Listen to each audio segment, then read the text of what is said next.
வல்லமையான பிதாவே எங்களோடு பேசும், எங்களை உயிர்ப்பியும், ராஜ்யத்திற்கு நேரம் நடத்த எங்கள் ஆவியாத்மா சரீரத்தை பூர்ணமாய் அர்ப்பணிக்கிறோம். வழி நடத்துங்க. இயேசு மூலம் ஜெபிக்கிறோம் ஜீவனுள்ள தகப்பனே, ஆமென். அல்லேலூயா. சத்தியம்தான் பிரசங்கிக்கிறோம். ஆனால் எலிசபெத் தான் அன்னைக்கு சொன்னான், இந்த சத்தியத்தை ஒருத்தருக்கும் புரிய மாட்டேங்குது மாமா அப்படின்னா. ஏன் புரிய மாட்டேங்குன்னா, இந்த சத்தியத்தை போதிக்காம வசனத்தை மட்டும் போதிக்கிறதுனால சத்தியம் அநேகருக்கு புரிவதில்லை. அதனால் சத்தியத்தை அறிவீர்கள், சத்தியம் உங்களை விடுதலை ஆக்கும்னு வேதம் சொல்லுது. அதனால் சத்தியங்களை சரியானபடி நீங்கள் புரிஞ்சுக்கிட்டால் மட்டும் போகாது, நீங்கள் நடைமுறைப்படுத்தணும். அப்போ தான் உங்களுக்கு விடுதலையை கொண்டு வரும். இயேசுவின் நாமத்தினாலே அநேக சத்தியங்கள், நிறைய சத்தியங்கள் போதிக்கப்படுது. கேட்குறவர்கள் குறைய தான் இருக்குது. யூடியூப்லலாம் ரொம்ப கேட்குறவங்களாம் ரொம்ப குறைய தான். ஆனால் அல்லேலூயா, அதுக்குன்னு ஒரு காலங்கள் நேரங்கள் வைத்திருக்கிறார். அதை வைத்தா நம்ம ஓடிக்கிட்டு இருக்கோம். ஏன் இவ்வளவு நாள் பொறுமையாக காத்திருக்கிறோம்னா, நோவாலாம் 120 வருஷம் பிரசங்கித்திருக்கிறான். ஒரு ஆளை கூட ஆயத்தமாக்கலை. அவங்க வீட்டுக்காரங்களை மட்டும் 3 பிள்ளைகள் 3 மருமக்கமார்களை ஆயத்தமாக்கினார். அல்லேலூயா. அதுக்கப்புறம் பெரிய சந்ததி உண்டானது.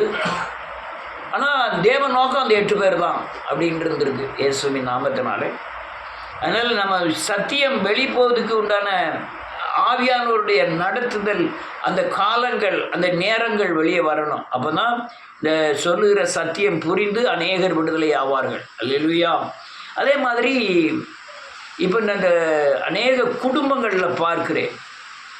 யார் என்ன குடும்பங்கள்னா, கிறிஸ்துவ குடும்பங்களில் பயங்கரமான தரித்திரம்னா, வீடு இல்லை, சாப்பாட்டுக்கு இருந்ததுன்னா துணிக்கு இல்லை, துணிக்கு இருந்ததுன்னா வீட்டில் சமாதானம் இல்லை, பெரிய இந்த ஆகார முறைமைக்கே பயங்கரமான சங்கடப்படுதாங்க.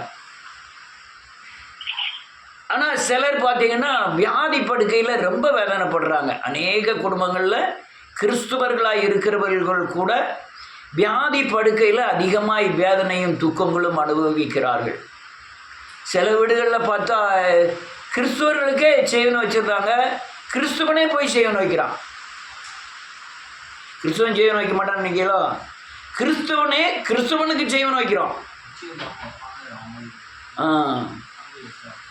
அப்படி கிறிஸ்துவனே கிறிஸ்துவனுக்கு வைக்க காரணம் என்னென்னா, 2 பேருமே இயேசுவை சேவிக்கலை.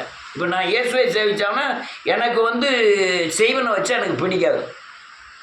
ஏன்னா இயேசுவை சேவிக்கிறேன் முழு இதயத்தோடு, என்னை அல்லேலூயா செய்வனை பிடிக்காதுங்கிற பூர்ண விசுவாசத்தோடு இருக்கிறேன். அதனால் இந்த சத்துரு பின்தொடர்கிற காரியங்கள் அநேக குடும்பத்தில் இருக்கிறதெல்லாம் பார்த்தேன் கிறிஸ்துவர்களுக்குள்ள. அல்லேலூயா.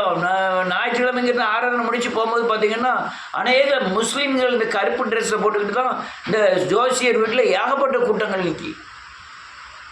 முஸ்லீம்கள் அவங்க ஜோசியை பார்க்க நிற்கிறாங்க. ஏகப்பட்ட பேர் வெளியே நின்றுட்டு இருக்காங்க. மற்ற இந்துவை காட்டிலும் முஸ்லீம்களுக்கு அவன் முதலிடம் கொடுக்காரு அந்த ஜோசியர். ஏன்னா அவங்கள விட இவங்க துட்டு நிறைய கொடுக்குறாங்க. அல்லேலூயா. ஆண்டவர் சில வீடுகளில் சின்ன பின்னமாக்கிறார். நீங்கள் யாராக இருந்தாலும் சரி, நீதி நியாயத்துக்கு தேவன் கட்டுப்படக்கூடிய ஆள். நான் ஒரு தவறு பண்ணிட்டா உடனே அதெல்லாம் சும்மா விடலாம் மாட்டார். அதெல்லாம் அதுக்கு உண்டான தண்டனைகளை இந்த பூமியில் நீங்கள் நீதிமானே இந்த பூமியில் சரி கட்டப்படும். அதனால் கிறிஸ்துவராக இருக்கிறவர்களை கூட தேவன் விட்டு வைப்பதில்லை, தண்டனை கொடுக்காமல் இருப்பதில்லை. அல்லேலூயா.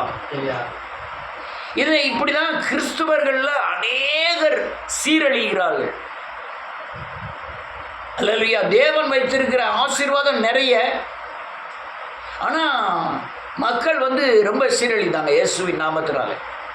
என் பார்வைக்கு நான் ரொம்ப கவனித்து பார்த்ததில் இந்த எழுப்புதலை தவிர வேறு எங்கேயுமே கிறிஸ்துவர்களே நிம்மதியாக இருந்த மாதிரி இல்லை.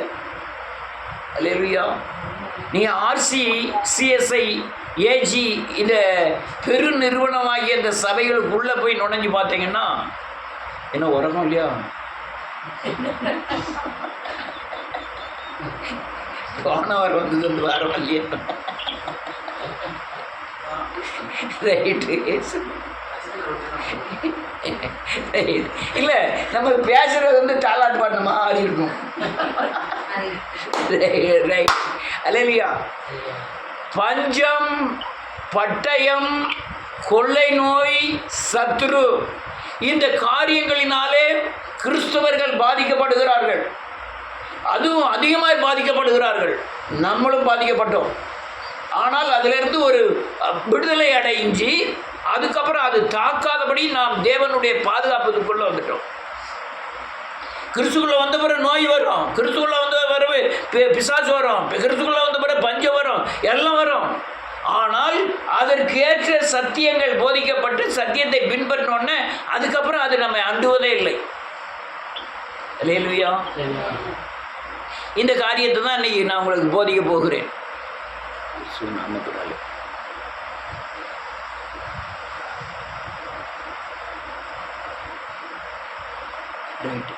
அதனால் இந்த காரியத்தை தான் நான் போதிக்க போகிறேன்.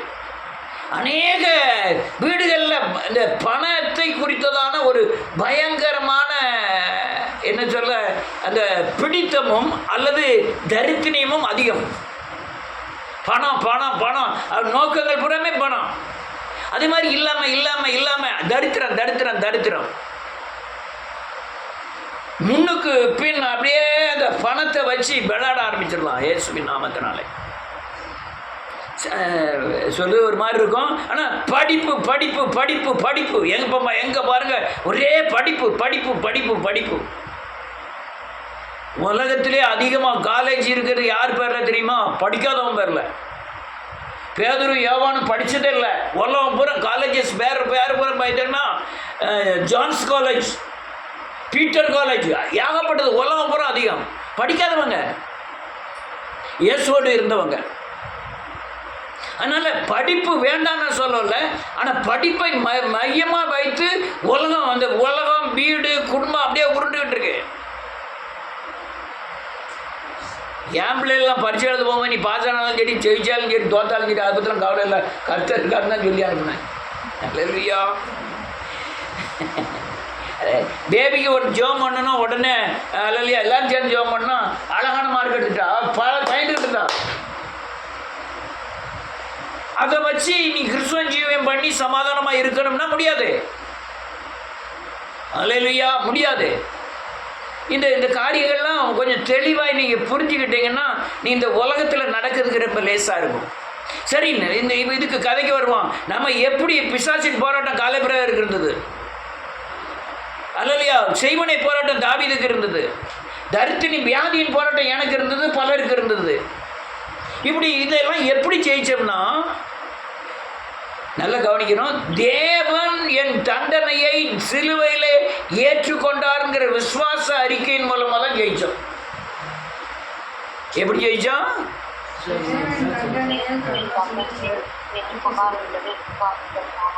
அதனால மட்டும்தான் ஜெயிக்க முடியும். வேற எந்த காரியத்திலும் உங்க தரித்திரம் நீங்கவே செய்யாது. அல்லையா தேவன் அனுப்புகிற பட்டயம் நீங்கவே செய்யாது. தேவன் அல்லையா அனுப்புகிற கொள்ளை நோய் பஞ்சம் நீங்கவே செய்யாது. ஒரே ஒரு காரியம், என் தண்டனையை, என் சாபத்தின் தண்டனையை, என் மீறுதலின் தண்டனையை, என் அக்கிரமத்தின் தண்டனையை உணர்ந்து, ஆண்டவரே இப்படிதான் நான் 12 மணிக்கு சர்ச்சுக்கு வந்தேன், அந்த பாவத்தை மன்னியும்னு சொல்லி உணர்ந்து நீங்க அறிக்கை செய்தாதான் தண்டனையிலிருந்து தப்பிக்க முடியும். நீ உணராம அதன் கர்த்தர் ஒன்றும் செய்ய மாட்டாரு. அப்படி மீறுதல், பாவம், பொய், அல்லையா இச்சை, அப்படி பெருமை இதில் போயிருந்தீங்கன்னா காயப்பட்டுக்கிட்டே இருப்பீங்க. உங்களுக்கே தெரியாது காயப்பட்டுக்கிட்டே இருப்பீங்க. அநேக கிறிஸ்துவ மூடர்கள் செய்யக்கூடிய காரியம் இதுதான். அல்லேலூயா.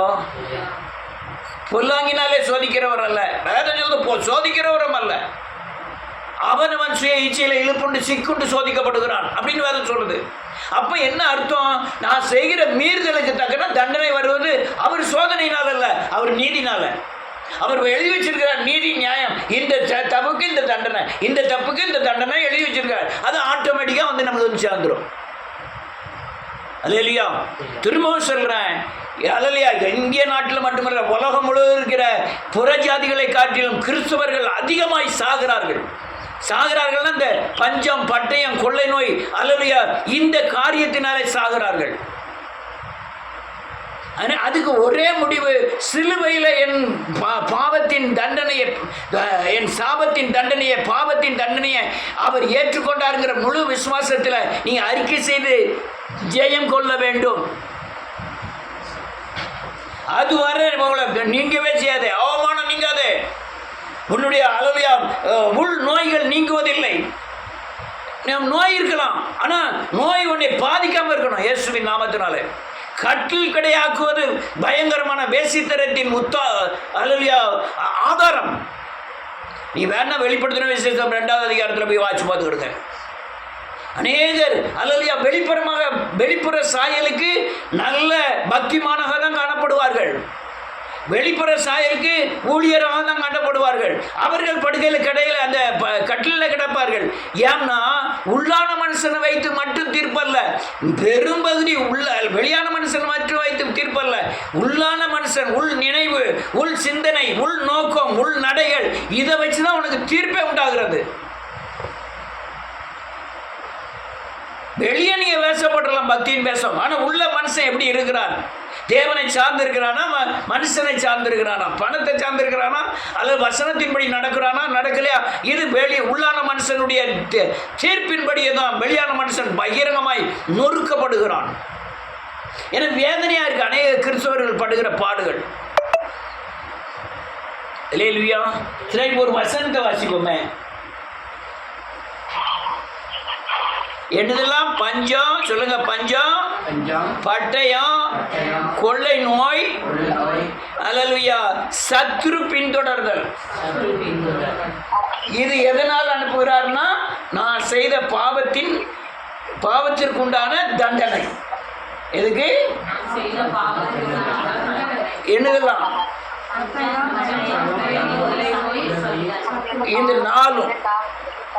இந்த நாளும் ஐயா, நீங்க கோடீஸ்வரனா இருக்கவங்க, நீங்க பஞ்சத்தில் இருக்க முடியுமா? முடியாதா? எல்லாம் இருக்கும், உங்களை திங்க விடாம ஆக்கிடுவாரு. அது பஞ்சம் தானே. எல்லாம் இருக்கும், சமாதானம் இருக்காது, எல்லாம் இருக்கும். அல்லேலூயா. இதெல்லாம் பயங்கர கொடுமை. நம்ம லேசான வழியை சொல்றோம். ஐயா, மனம் திரும்புங்க. ஒரு வீட்டில் போய் ஜெபம் பண்ணியிருந்தேன், ஜெபம் பண்ண போனேன். அந்த வீட்டுக்காரரு, அந்த வீட்டுக்காரர் அம்மாவோடைய அப்பா பயங்கரமான வேசிக்கலன்னு நான் போதுக்கு முந்தைய சொல்லிட்டாங்க.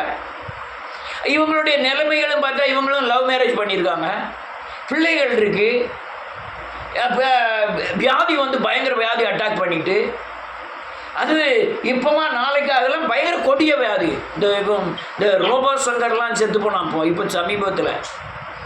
அவன் செத்ததெல்லாம் இந்த வியாதியில் தான், இந்த நம்ம போய் ஜெபம் பண்ணிட்டு வந்த வியாதியில் தான். வேறு ஒன்றும் வேண்டாம், லேஸ் மருந்து. நீங்கள் லவ் பண்ணி கல்யாணம் முடிச்சதை மனம் திரும்புங்க. நீங்கள் உங்கள் அப்பா அம்மா செய்த பாவத்தை அறிக்கை செய்துங்க, உங்கள் பிள்ளைகள் விடுதலை ஆயிரும். இது லேஸ் சத்தியம். எவ்வளவோ அழுத்தி சொல்லலாம், உணர்வுக்கு வர மாட்டேங்காங்க. நான் ஓப்பனாக சொல்ல முடியாது, அவங்க அப்பா இப்படி இருந்தாரு, ஆனால் நீ இப்படி மனம் திரும்புன்னு சொல்ல முடியாது. நான் என்னெல்லாமோ பல கதைகளை சொல்கிறேன், ஆனால் அவங்க ஏற்றுக்கொள்ளக்கூடிய பக்குவத்தில் இல்லை. ஆனால் விடுதலை நிச்சயம், விடுதலை உடனே நிச்சயம். ஆனால் நீ மனம் திரும்பாத வரை தண்டனை ஏசி அங்கே சிலுவையில் ஏற்றுக்கொண்டாருன்ற விசுவாசிச்சு நீ அறிக்கை செய்யாத வரை இங்கே பிள்ளைக்கு குணமே ஆகாது.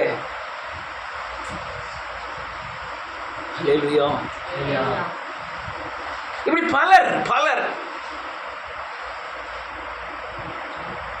ஐயா, மகன் பயங்கர வேசிக்கல்லன், தாய்க்கு பயங்கர பிரச்சனை வந்துட்டு, நான் தாய்கிட்ட போய் சொல்கிறேன், மகனை தூர சொல்லிருங்க, வீட்டை மட்டும் போய் சொல்லிருங்க, அல்லது அது அவங்களோட டச் இருக்காமல் இருக்கட்டும், அவன் அப்படி பண்ண தண்ணியும் உங்களுக்கு வியாதி நீங்குவதில்லை. அவன் மகனை விட்டு கொடுக்கறதுல வழி இல்லை.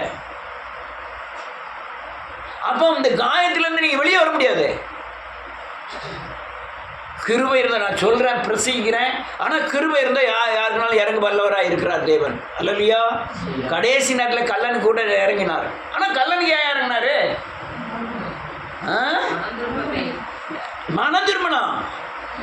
கல்லனுக்கு இறங்கிட்டார் ஒரு நிமிஷத்தில். ஆனால் கல்லன் என்ன சொன்னான்? நாமும் செய்த பாவத்துக்காக சிலுவையில் அறைப்பட்டிருக்கோம். அவரு ஒண்ணுமே செய்யலையே, அவர் சிலுவையில் அறைப்பட்டிருக்காரு. மண்ணீர் பரதீசில் இருக்கும்போது என்ன செஞ்சிடும் நினைத்தரலாம். உடனே அவன் என்னோட கூட பரதீசில் இருப்பாய் மனம் திரும்பலாம். துணிகரமான பாவங்களுக்கு துணிகரமான வேதனையான தண்டனை உண்டாகும். அது சில பாவம் செய்ய முடியாம அல்லையா தன் பலவீனத்தினால பெரிய சங்கடப்பட்டு செய்யக்கூடிய பாவம்லாம் இருக்கு, அதுக்கும் தண்டனை உண்டு. ஆனா இது விகாரமா இருக்கும். அல்லேலூயா. நிறைய பேரை பார்த்துட்டேன், ரத்தம் இருக்கும்போது பயங்கர ஆட்டம் ஆடுறது. அந்த ரத்தம் அந்த எண்ணிக்கை கூட கூட கூட கடைசியில் சாகும்போது பயங்கர வேதனையில் சாகிறார்கள். சேர்மாதிரிலே பெரிய ரவுடி ஒருத்தர் காலத்தை எவ்வளவு எடுத்துட்டாங்க சுகரில், 1 வருஷம் படுக்கையில் கூட ஒருத்தருமே கிடையாது. மனைவி அதுக்கு முந்தைய இறந்துட்டான். 100 ரவுடி அல்லையா என்ன டிரைவர்லாம் அடிச்சு போட்டான். ஒருத்தன் 2 பேர் சேர்ந்து காலையும் கையும் பிடிச்சி தூக்கிட்டு பெரிய வெங்கலாபுர கடைக்குள்ளே தூக்கி வீசிட்டான். உள்ள பாத்திர வெங்கலாபுரத்துக்குள்ளே போய் போத்திரம் உளுந்து மதிமுக அங்கே வந்ததுக்காக, சேர்மாதேவியில் வந்ததுக்காக. இது டிஎம்கே கோஷ்டி. மதிமுக ஏடிஎம்கே கொடியை எங்கேயுமே நாட்டக்கூடாது சேர்மாய்க்குள்ள, டிஎம்கே தவிர. அதுக்கப்புறம் அதே அவன் ஜாதியில் ஒருத்தன் ஏடிஎம்கேல எழும்பி அவன் கொடியேற்ற ஆரம்பிச்சான். செஞ்சு பாரு நானும் பார்த்துக்கிட்டேன் அப்படின்னா அதுக்கப்புறம் ஒன்றுமே செய்ய முடியல. அப்படிப்பட்ட சங்கடப்படுத்தினவன் கடைசியில் 4 பிள்ளைகள், 3 பொட்டை பிள்ளை, ஒரு பையனை இப்போ போன வருஷம் வெட்டி போட்டாங்க. வந்து வயக்காட்டில் இருந்தவனே ஒரே பையனை கொண்டுட்டாங்க. 2 பிள்ளைகள் கட்டி கொடுத்த இடத்துல குழந்தை பெறும்போது இறந்து போச்சு. ஒரே ஒரு எப்படி ஆடுன ஆட்டங்கள்லாம் எப்படி அனுபவிக்க வேண்டியது இருக்கு. நான் வேற யாரையோ சொல்லிட்டேன், நாமே நினைச்சு பார்க்கணும். நம்ம பக்கத்தில் உள்ளவங்களை நினைச்சு பார்க்கணும். தேவனை சார்ந்திருக்கணும். சிலுவையை நோக்கி பார்க்கணும். தண்டனை ஏற்றுக்கொண்டாருன்னு விசுவாசிக்கணும். நேராகுது இயேசுவி நாம ஒரு வசனத்தை வாசிப்போம். 2 சாமுவேலின் புஸ்தகம் 24வது அதிகாரம்.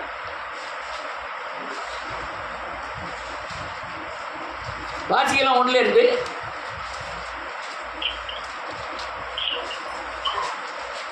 கர்த்தருடைய கோபம் திரும்ப இஸ்ரவேலின் மேல் மூண்டது. இஸ்ரவேல் யூதா என்பவர்களை இரக்கம் பாராட்டி இல்ல 2 சாமுவேல் 24வது அதிகாரம் 1வது. ரைட், அதான். கர்த்தருடைய கோபம் திரும்ப இஸ்ரவேலின் மேல் மூண்டது. இஸ்ரவேல் யூதா என்பவர்களை இரக்கம் பாராட்டி அவர்களுக்கு விரோதமாய் சொல்கிறதற்கு தாவீது ஏவப்பட்டான். அப்படியே ராஜா தன்னோடு இருக்கிற சேனாதிபதியாகிய யோவாபை பார்த்து, இரக்கத்தை நான் அறியும்படிக்கு பெயர்சேபா மட்டுமுள்ள இஸ்ரவேலின் கோத்திரம் எங்கும் ஜனங்களை தொகையிடுங்கள் என்றான். ஆமென். அப்பொழுது யோவாப் ராஜாவை பார்த்து, ராஜாவாகிய என் ஆண்டவனுடைய கண்கள் காணும்படி உம்முடைய தேவனாகிய கர்த்தர் ஜனங்களை இப்பொழுது இருக்கிறதை பார்க்கிலும் 100 மடங்கு அதிகமாய் வர்த்திக்க பண்ணுவாராக. ஆனால் என் ஆண்டவனாகிய ராஜா இந்த காரியத்தை விரும்புகிறது என்ன என்றான். போதும், பிரச்சனை என்ன தப்பா பண்ணிட்டான், இராணுவங்களை என்றான். அது தப்பா?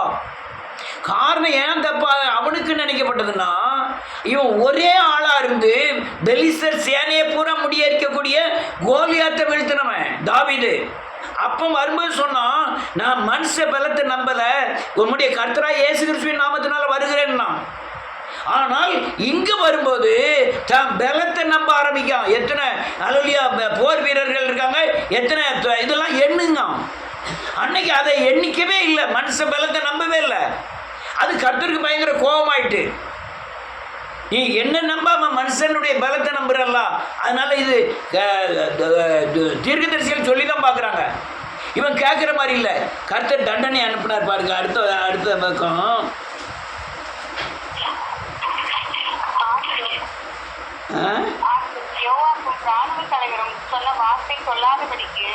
இல்லை தண்டனை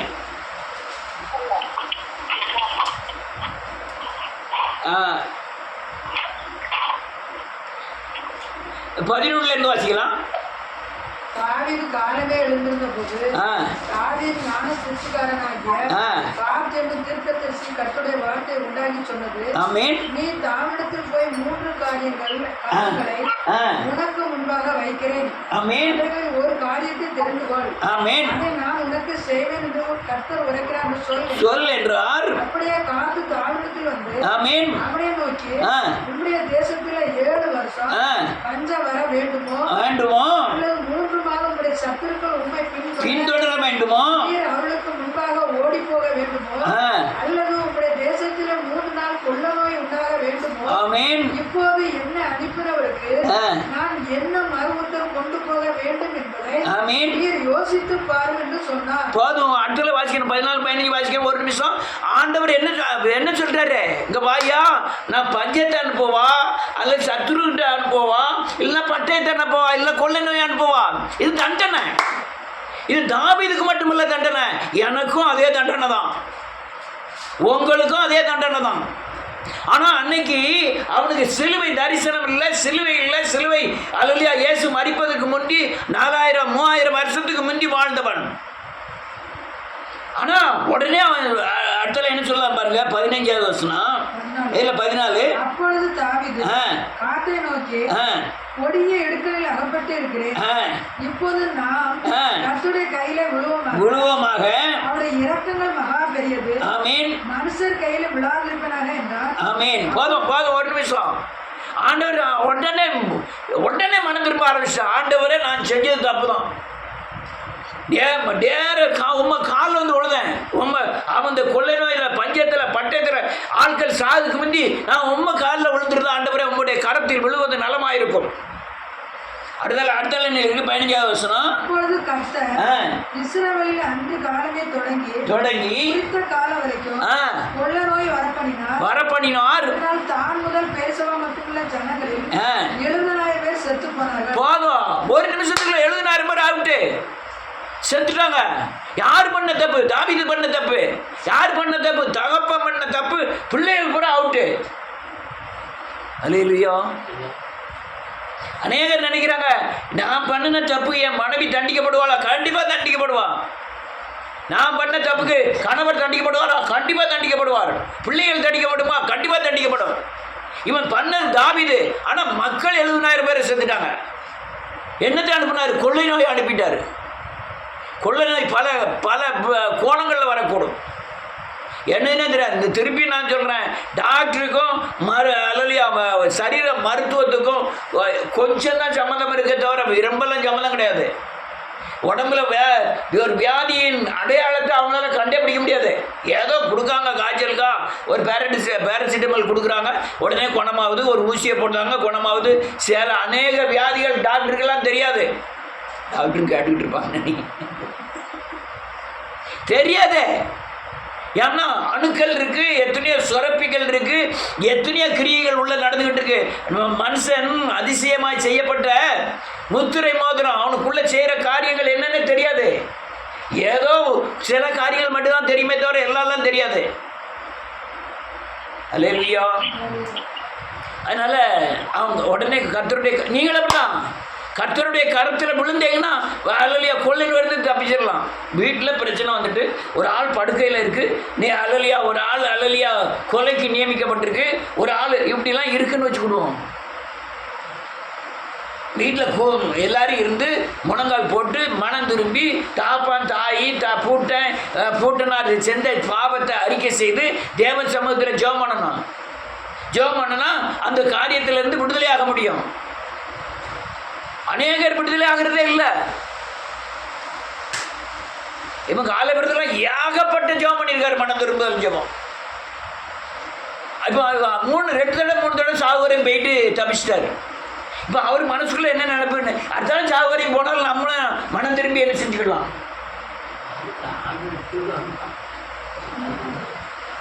இப்படி வரும்போது அது துணிகரமாக மாறிடும். அது என்னமா மாறிடும்? துணிகரமாக மாறிடும். எதோச்சியாக நடந்தது, அதெல்லாம் புரியாமல் நடந்தது, மதியனமாக நடந்தது, அதுக்கு தேவன் பொறுப்பு. ஆமாம் நான் செய்வேன், அதுக்கப்புறம் மனம் திரும்பி நம்ம விடுதலை ஆகலாம்னா அதெல்லாம் முடியாத காரியம். அல்லேலூயா. ரைட்டு, நான் ஒரு வசனத்தை வாசிப்போம். நேராக நிலையில் கொஞ்சம் சுருக்கிட்டேன். அல்லேலூயா. லேவியாரகமத்தின் புத்தகம் 26வது அதிகாரம் 25வது வசனத்திலிருந்து, என் உடன்படிக்கையை மீறுவதற்கு பழிவாங்கும் பட்டயத்தை உங்க மேல் வரப்பண்ணி நீங்கள் உங்க பட்டணங்களை சேர்த்துட்டு கொள்ள நோய் உங்க நடுவே அனுப்புவேன். சத்துரு கையில் ஒப்பு கொடுக்கப்படுவீர்கள். வியாதம் சொல்றது கொள்ளை நோயை சத்துரு கொண்டு வரோம். அவன் கையில உன்னை ஒப்பு கொடுப்பேன். எப்போ? கற்பனை, கட்டளை, வசனம், சத்தியத்தை மீறினீங்கன்னா. நீங்க அநேக கிறிஸ்துவர்கள் காயப்பட காரணம் சத்தியத்தை மீறுதான். நிறைய காரியம் போய் சொல்லாதே, அது வசனத்தில் எழுதிருக்கு. யாருமே போதிக்கிறதும் இல்லை, வசனத்தை கைகொள்ளணும் போதிக்கிறது இல்லை. அல்லேலூயா. யாருமே கேட்டாலும் கடிந்து கொண்டாலும் அல்லேலூயா உள்ள போய் இதாக உணர்த்தினாலும் கைகொள்வதில்லை. பெரிய மீறுதல், நியாயப்பிரமாண கற்பனைகளை, கட்டளைகளை, வசனத்தை அல்லேலூயா எச்சரிப்பின் சத்தத்தை கைகொள்ளனாலே பெரிய ஆபத்து. அது உங்களுக்கு வெளியே தெரியாது. வெளியே சாப்பாடாதான் தெரியும், துணியாக தான் தெரியும், படுக்காதான் தெரியும். ஆனால் உள்ள உறிஞ்சுகிற காரியங்கள் உங்களுக்கு தெரியாது. என்ன எழுதிருக்கு பாருங்க, அடுத்தால என்ன எழுதிருக்கு? உங்கள் அப்பம் என்ன ஆதரவு போல நான் முடித்து போடும்போது. இது என்ன அர்த்தம்? சாப்பாடு இருந்தும் சாப்பாடு உள்ள இறங்காது, இல்லை சாப்பாடே கிடைக்காது. அல்லேலூயா. ரொம்ப பேர் ஆடு மேய்க்கிறவங்களை புரிஞ்சுன்னு நினைப்பேன். எவ்வளவுதான் ஆடு இருந்தாலும் சொத்து இருந்தாலும் அப்பம் என்னும் ஆதரவுகள் என்ன செய்யப்பட்டிருக்கிறது? எங்கேயாவது காட்டுக்குள்ளே போய் கடையை போட்டுட்டு அதுக்கப்புறம் எங்கேயாவது தண்ணி எங்கேயாவது கிடைக்கான்னு ஒரு கிலோமீட்டர் போய் அங்கே போய் தண்ணியை போட்டு வந்து சோறை பொங்கி சாப்பிட்டு ஒருத்தன் ஏதாவது அவன் உடந்தையாக இல்லைன்னா அவன் அரிசியும் கத்திரிக்காவும் அங்கே தொங்கும் கூட்டில். இவங்க மாத்திரம் பொங்கி சாப்பிட்டு இவங்க பாட்டில் போயிட்டு இருப்பாங்க. எவ்வளோ பெரிய கொடுமை தெரியுதா?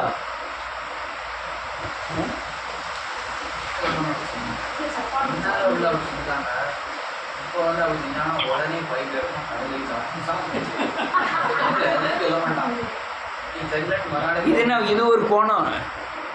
வேறொரு கோணத்தில் பாதிக்கப்படத்தானே செய்வாங்க. ஒருத்தருக்கு ஒத்து போகல, என் ஆட்டை நீ மேய்ச்சிக்கன்ட்டு நம்ம அண்ணாத்துற மாதிரி விட்டுட்டு ஓடியாந்துட்டாங்கன்னு சொல்லுவோம். நீர் அண்ணன் மேய்க்கார், மற்றவன் மேய்க்க வச்சுப்பான். அதான் அண்ணன் மேய்க்காரு.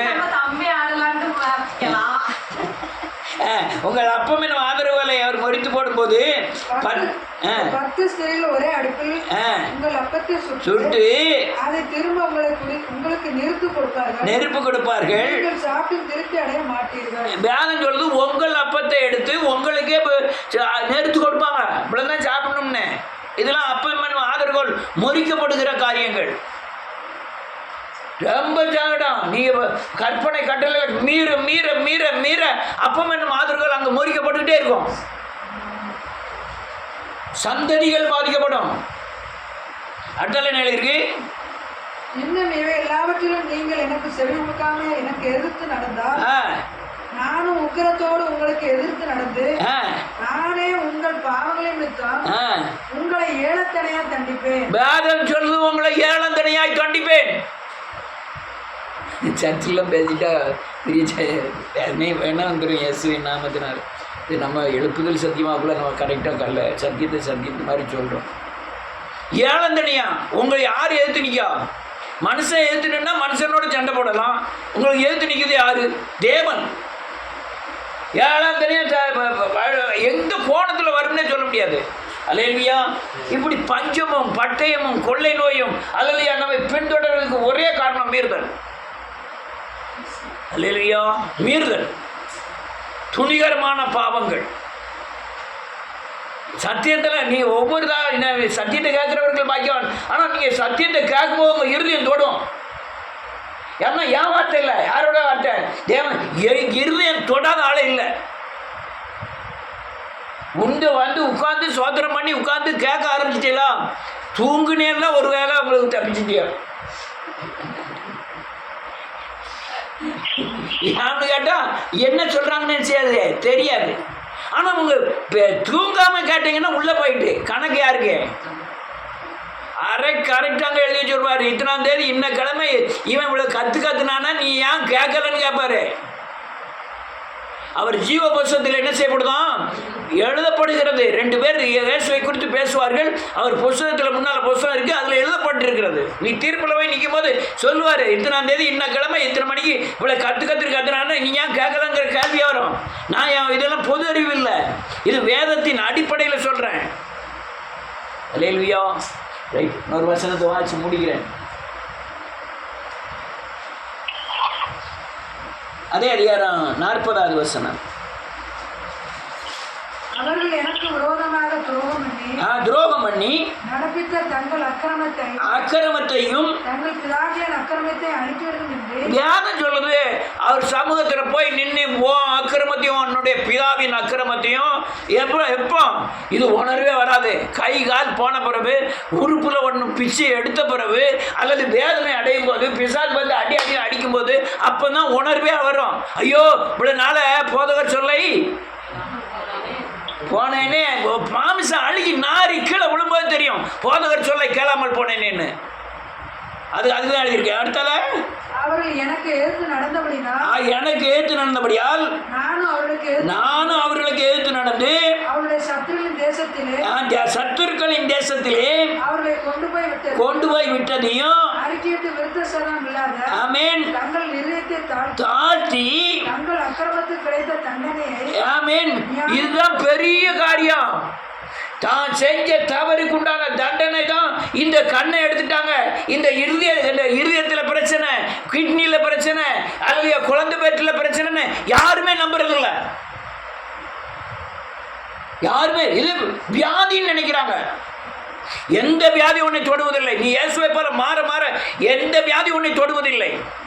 அப்படியே தொட்டாலும் அது உன்னை மேற்கொள்ளாது. சர்ப்பம் உன்னை மேற்கொள்ளாதான் வேதம் சொல்லுது. பாதாளத்தின் வாசல்கள் உன்னை என்ன செய்யலாம் மேற்கொள்ளாது. அடுத்தால என்ன இருக்கு? ஆமென். ஆமென். ஆமென். நினைப்பேன், தேசத்தையும் நினைப்பேன். தேசம் அவர்களால் விடப்பட்டு அனுமதித்து அவமதித்து ஆமென் நியாயம் என்று ஒத்துக்கொள்ளணும். எனக்கு வந்த தண்டனையை தேசு அநேகர் என்ன நினைக்காங்க, சிலுவையில் அறையப்பட்ட இயேசு கிறிஸ்து அவர் அன்பாக இருக்கிறவர், இரக்கமுள்ளவர், உருக்கமுள்ளவர். நீதியை அவராலே தாண்ட முடியாது. நீதி நியாயங்களை மீறி அவராலே நடக்க முடியாது. வேதவசனத்துக்கு மீறி இயேசுவாலே நடக்க முடியாது. வேதவசனத்துக்கு மீறி அங்க தீர்ப்பு கிடையாது. அல்லேலூயா. அதனால இந்த பிரச்சனை பூராமே என்னுடைய அக்கிரமத்துக்கு தான் வந்ததுன்னு நீ ஒத்துக்கொண்டு மனம் திரும்பினா ஒரு வேளை தப்பிச்சிடலாம். எவ்வளவு பெரிய மீறுதல்கள், எவ்வளவு சத்தியம் கட்டும், எவ்வளவு ஒரு பயம் இல்லை, ஒரு அணு கூட பயம் இல்லை அநேகருக்கு. உள்ள ஆண்டவரே தேவனே நம்ம சிச்சிப்பாரு, நம்மளை நம்ம வேதனைப்படணுமே அப்படின்னு நினைக்கிறதே இல்லை. எவ்வளவு பெரிய தாவீது சொல்றான், ஐயா உம்முடைய கருத்தில் விழுவது நல்லா, நான் பிசாசு கையில் விழுந்துடக்கூடாது. பிசாசு எங்க அடிப்பான்? எங்கனால அடிப்பான். அநேகர் நம்புவதில்லை, அநேகர் கேட்கறது இல்லை. ஒரே ஒரு வசனத்தை சொல்லி முடிப்போம். இயேசுவின் நாமத்தினால போதும்.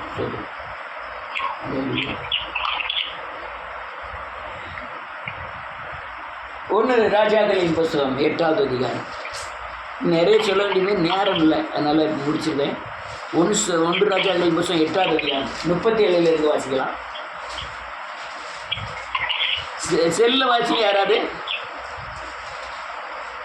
பக்கம் 436.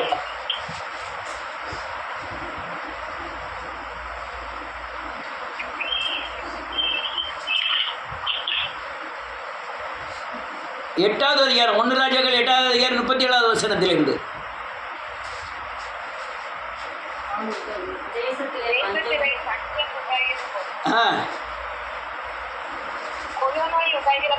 உண்டாகிற போதும்